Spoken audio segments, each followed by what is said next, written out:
దీనికి పరిష్కారం ఏంటి? మన దగ్గర ఎలాంటి పరిష్కారం లేదు భీమ్. వీళ్ళని ఆపటానికి మన శక్తి సరిపోదు. ఆపలేకపోవచ్చు, కానీ ఏదో ఒకటి చేసి వీళ్ళని నిస్సహాయాలుగా చేయొచ్చు కదా నాన్న. అప్పుడు వీళ్ళే స్వయంగా అక్కని దేవదాసిని చేయకుండా ఆపేస్తారుగా.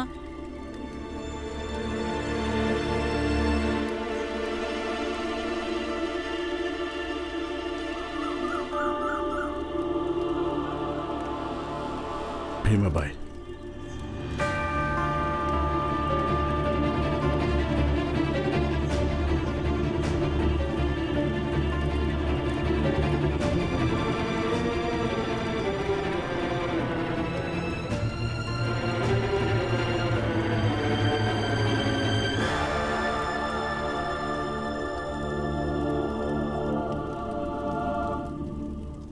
ఇది తప్ప మనకి వేరే మార్గం కనపట్టలేదు. ఇప్పటికిదే సరైన పని.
గంగా, తొందరగా వెళ్ళ.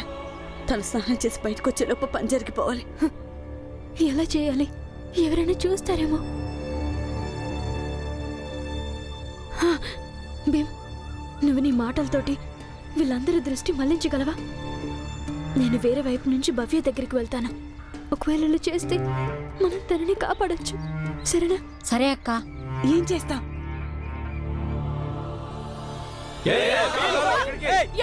భీమా, ఏం చేస్తున్నావు? అయ్యో భీమా, ఆపండి వాడిని. మా అక్కని వదిలిపెట్టండి, లేకపోతే నన్ను నేనే కాల్చుకుంటాను. ఇక మా నాన్న బ్రిటిష్ మిలిటరీలో పనిచేశాడు, ఎవరిని వదిలిపెట్టాడు. భీంబాబు, ఏం చేస్తున్నావు? ఏం చేస్తున్నాను? భీమా, దాన్ని పడే. కాల్చుకో కాల్చుకో, మంచిదే. అక్క అక్క అని అంటున్నావు కదా, తమ్ముడు ఆహుతి అయిపోతాడు. ఇంకా అక్కని దేవుడికి సమర్పించడం జరిగిపోతుంది. కాల్చుకో కాల్చుకో.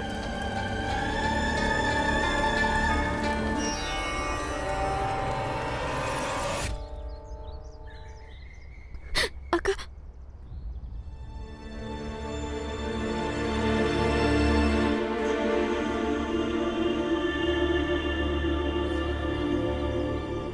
అక్క, నువ్వు తలుచుకుంటే భవ్యని కాపాడగలవు.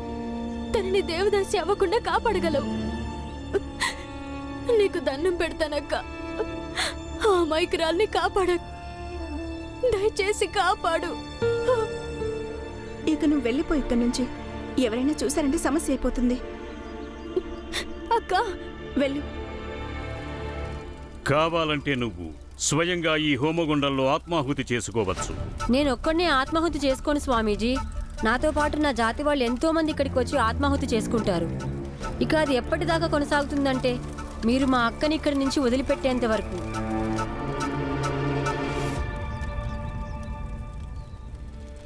దాన్ని భగవంతుడు ఎంచుకున్నాడు. దాన్ని వ్యతిరేకించడానికి నువ్వెవరు భీమరావు?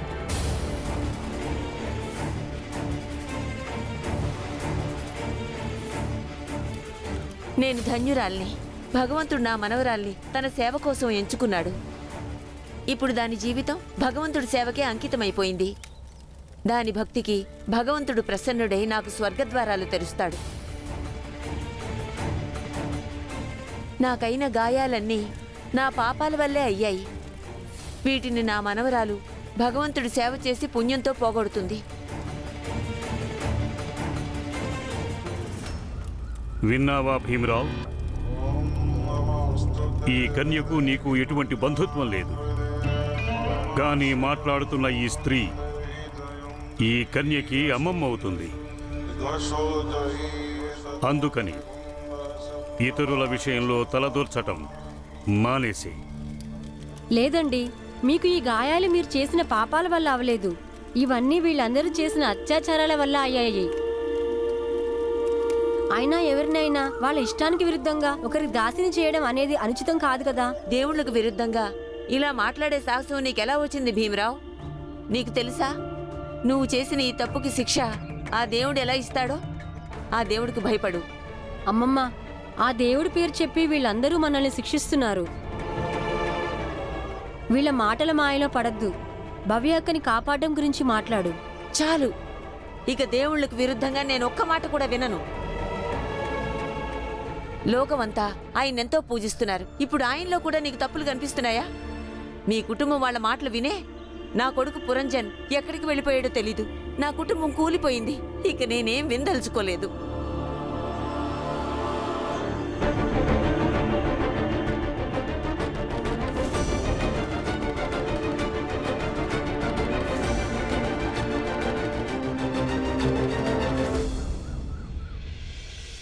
భీమ్, ఇట్రా.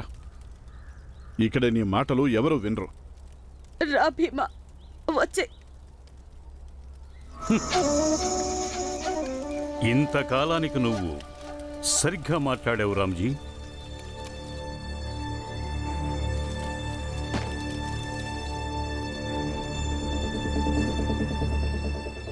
పని అయిపోయిందిగా అక్క. ఆ, ఇప్పుడంతా ఆ దేవదాసి చేతిలో ఉంది.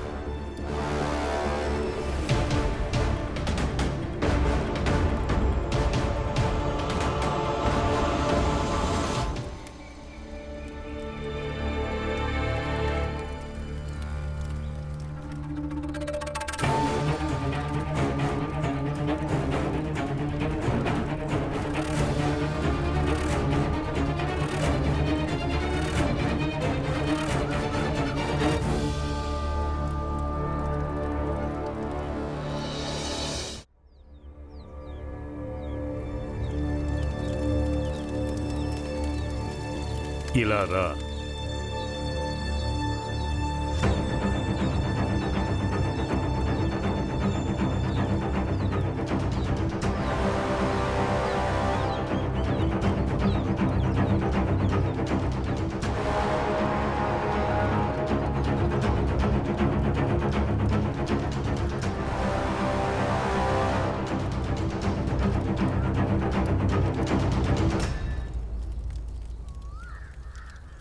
తను చెప్పింది నిజమే.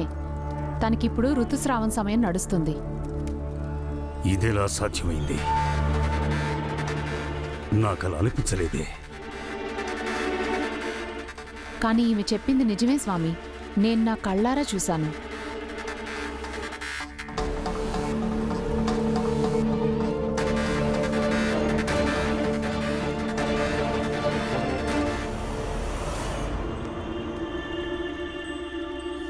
భగవంతుడు కూడా ఇదే కోరుకుంటున్నాడేమో, అమ్మాయిని కాపాడాలని. లేకపోతే స్వామి నాకు బదులు వేరే ఆవిడ్ని పంపించుంటే ఆమె తనకి సహాయం చేసేది కాదు.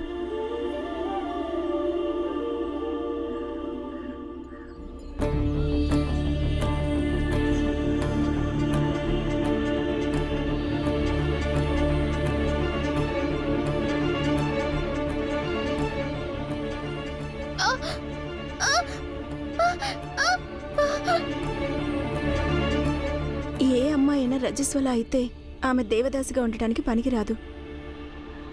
ఇది తీసుకో. ఎందుకంటే ఆ స్వామి ఎవరి మాట నమ్మడు. ఆయన ఖచ్చితంగా ఆ దేవదాసిని పంపిస్తాడు. తనొచ్చి నిన్ను పరీక్షిస్తుంది. ఇది ఉందనుకో, అప్పుడు తనకి నమ్మకం కుదురుతుంది.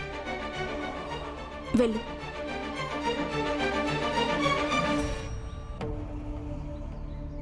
వెళ్ళు.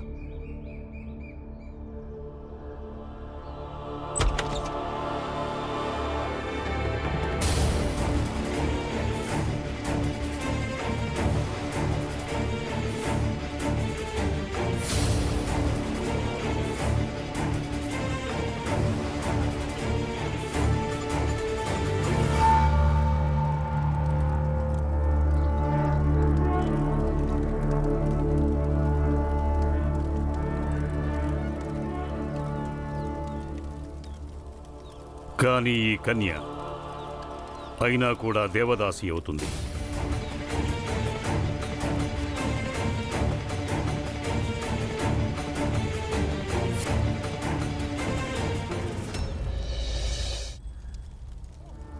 ఎందుకంటే ఈమె రజస్వల అయిన విషయం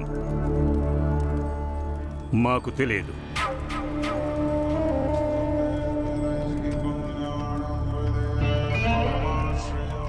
మేము ఈమెని ఏనాడో ఈశ్వరుడికి సమర్పణ చేశాం. మీకు తెలుసుగా, ఏదైనా వస్తువుని ఈశ్వరుడికి సమర్పించినప్పుడు దాన్ని మళ్ళీ తిరిగి తీసుకుంటామా? లేదు. లేదు. అందుకని ఇప్పుడు ఈ కన్య మాతోనే ఉంటుంది.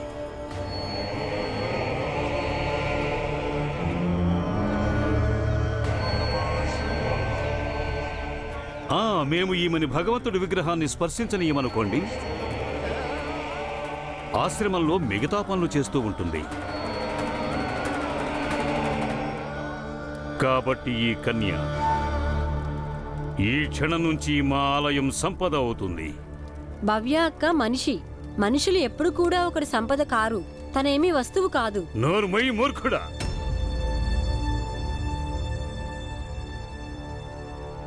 మరి మీరెందుకు అధర్మ కార్యం చేస్తున్నారు స్వామి? ఇలాంటి అమ్మాయిలు ఎప్పుడు దేవదాసులు అవ్వటానికి పనికిరారుగా. మరి మీరు తిననెలా చేస్తారు? దీనివల్ల దేవదాసుల పవిత్రతకి భంగం కలుగుతుంది. ఇప్పుడు నేను దేవదాసిని. మరి నేను ఈ పదవిలోకి ఒక యోగ్యత లేని అమ్మాయిని ఎలా రాణిస్తాను? నేను నా కుటుంబాన్ని, నా ఇంటిని, నా జీవితం మొత్తాన్ని, నా సర్వస్వాన్ని భగవంతుడి పాదాల వద్ద సమర్పించుకున్నాను. అది కూడా పూర్తి పవిత్రతతో. అదేవిధంగా మన ఆశ్రమంలోని దేవదాసులు అందరూ చేశారు. మాలాంటి ఎంతోమంది దేవదాసులు దేవుడిని వివాహం చేసుకున్నాం. కానీ అప్పుడు మేము పవిత్రంగా, శుద్ధంగా ఉన్నాం. మరి ఈ రోజు నేను ఆ దేవుడి వివాహాన్ని ఒక అపవిత్రమైన, అశుద్ధమైన అమ్మాయితో ఎలా జరగనిస్తాను?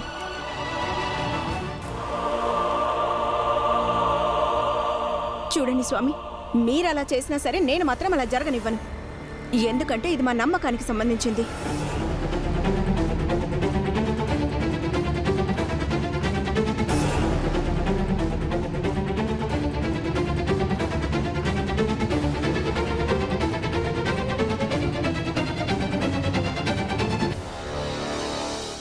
మీరు అలా మాట్లాడతారేంటి?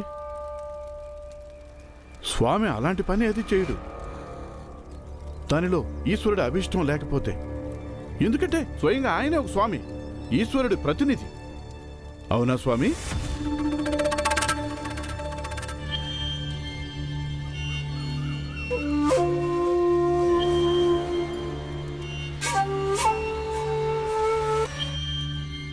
రా అక్క, ఇంటికి వెళ్దాం.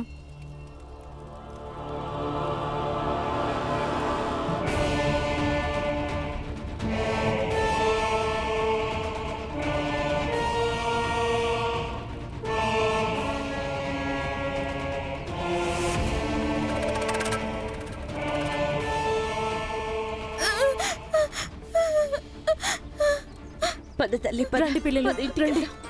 పద. పద. భవ్య, భవ్య, భవ్య. వద్దు. నువ్విక్కడికి వచ్చి భవ్య గురించి ఏదైతే మాట్లాడావో అది నేను భవ్యకి చెప్తాను. తర్వాత తనిష్టం. తను నీతో మాట్లాడుతుందో మాట్లాడదు.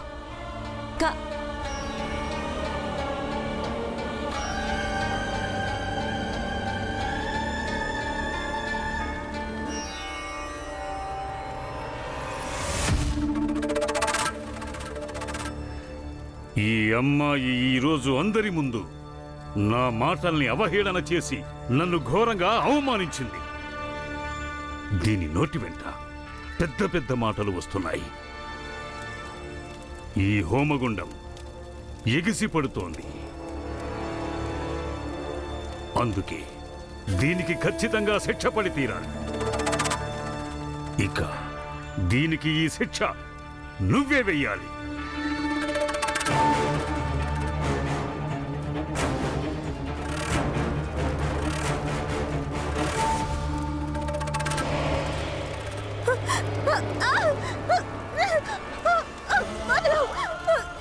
నన్ను వదిలిపెట్టండి.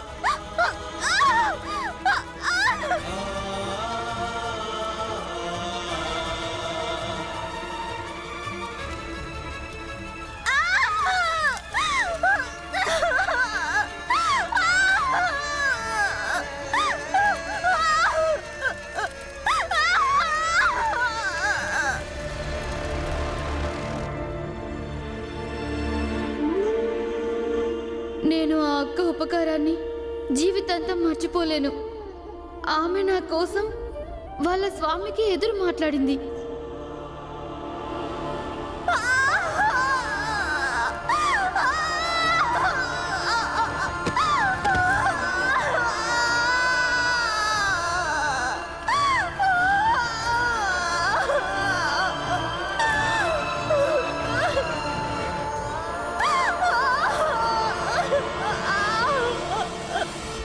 భవ్య, ఏది చెయ్యి ముందుకు చెప్పు, నీకు పసుపు రాస్తాను.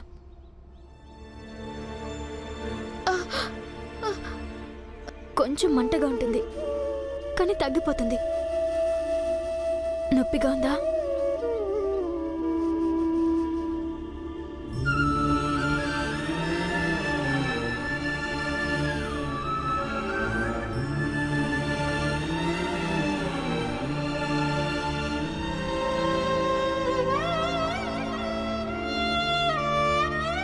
మీ అందరికీ కృతజ్ఞతలు. నిజంగా ఈరోజు మీరే లేకపోతే నేను వాళ్ళ చెరలో చిక్కుకొని నాశనం అయిపోయేదాన్ని.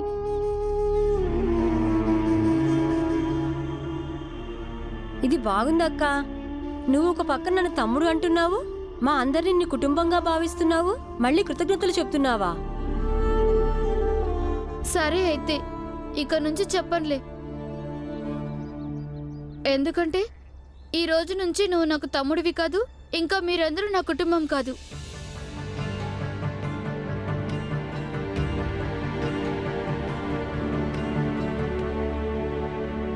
ఎందుకంటే మీరు నాకు దేవుళ్ళతో సమానం.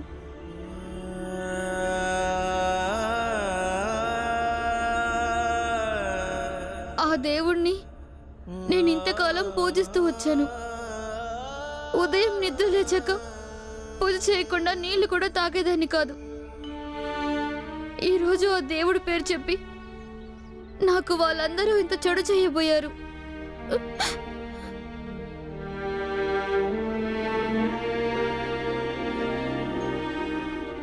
వాళ్ళందరూ ఏ దేవుణ్ణి నమ్ముతారో ఆ దేవుడు వేరు. నువ్వు ఏ దేవుడికి పూజలు చేస్తావో ఆ దేవుడు వేరు. అంటే అంటే చూడు తల్లి, దేవుడంటే ఒక శక్తి స్వరూపం. నువ్వు ఎవరికి పూజలు చేస్తే, ఎవరి పట్ల భక్తిగా ఉంటే శక్తి లభిస్తుందో, ముందడుగు వేయటానికి వెలుగు కనిపిస్తుందో ఆయనకు పూజలు చేయి. ఆయనే అసలు సిసలు దేవుడు. కానీ వీళ్ళందరూ దేవుడి పేరు చెప్పి జనాల్ని భయపెట్టి మోసం చేస్తూ ఉంటారు. భవ్య,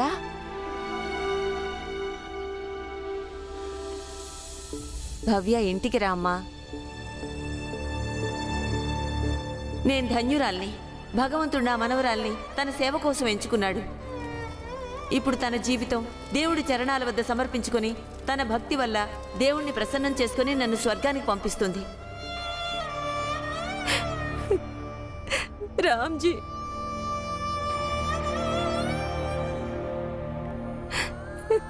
నేనందరికీ క్షమాపణలు చెప్తున్నాను. నా వల్ల చాలా పెద్ద తప్పు జరిగింది. నేను అక్కడ ఏదైతే మాట్లాడానో అది భక్తి భావన వల్ల. అది తప్పో ఒప్పో తెలీదు. కానీ ఇప్పుడు ఎలా అనిపిస్తుందంటే నేను అసలు మాట్లాడకుండా ఉండాల్సిందని. ఏం చేయను, మనకందరికీ ఇదే చెప్తుంటారుగా, అదే దేవుడు ఎవరినైతే ఎన్నుకుంటాడో వాళ్ళని తన సేవలోకి తీసుకుంటాడని. కానీ నాకిప్పుడు తెలిసొచ్చింది నేను అలా చేసి ఉండకూడదని.